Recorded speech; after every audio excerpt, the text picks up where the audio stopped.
Hey everyone. So, as I spend more of my time designing games, I've come to understand what makes a good designer. And it's not somebody who can program really well, or the best artist in the world, or even lead a team of people.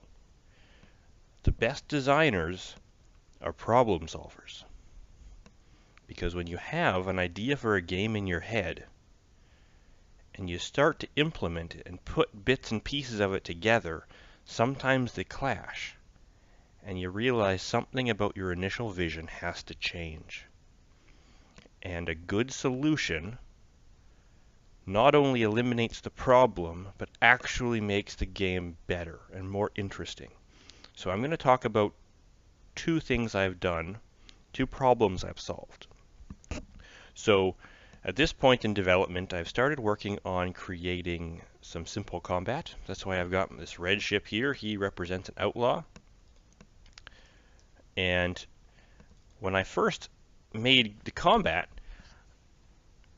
something strange happened, and I should have seen it coming, but the ships moved too fast to properly engage in combat, because you're traveling insane speeds from star system to star system. You're basically traveling as fast as I would want all the projectiles to move in the first place. So that wasn't really feasible. And so I decided that my solution was going to be to give the player two speeds. One speed for traveling and one speed for combat. And so now when we run the game,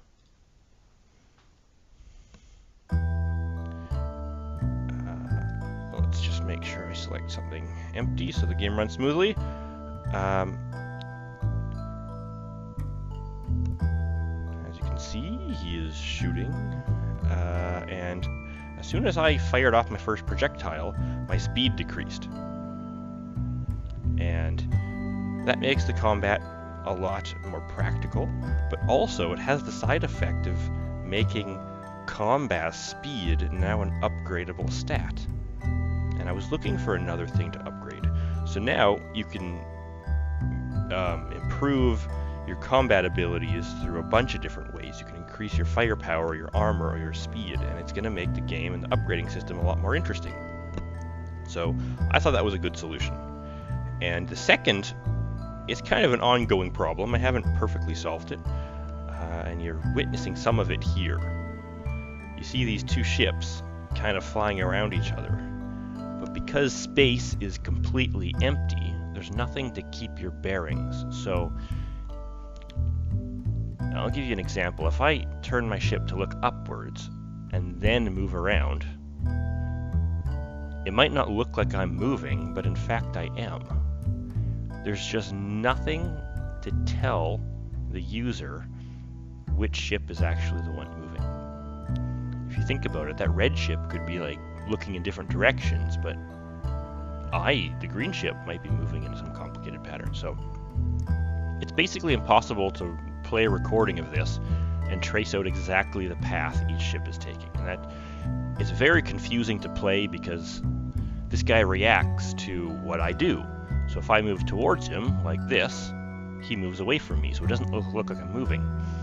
So I ended up dropping a cube. I just made a primitive object and I threw it in here just to give my brain something to focus on, and it immediately improved things.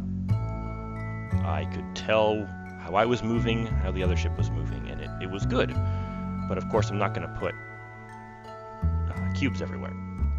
So I started thinking about what is in space, and the first thing that came to mind is, oh, there's nebula in space. So if we go do some traveling, I think I saw some over here. You start to see some blue stuff in the background. And now, when you start fighting, it's easy to see what's going on. The background scrolls. And so I got kind of excited about this, and I went into GIMP and started making a nebula texture, and I scattered these nebula all over my galaxy, and it turned into this. And I thought that looks gorgeous. That looks like a real picture, like what NASA would show the public.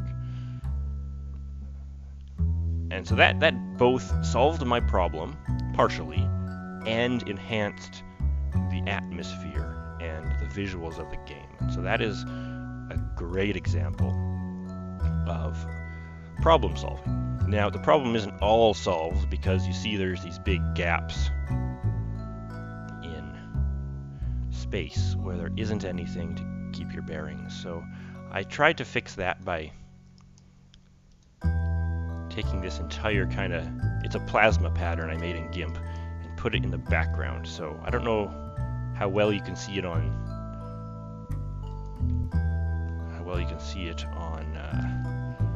YouTube, but there is actually a slight, barely visible pattern moving in the background, and it's not ideal, but I'll keep working on it. But I'm thinking, now that there's nebula and I could add in asteroids and comets and all sorts of interesting things, then the problem will become less and less and less.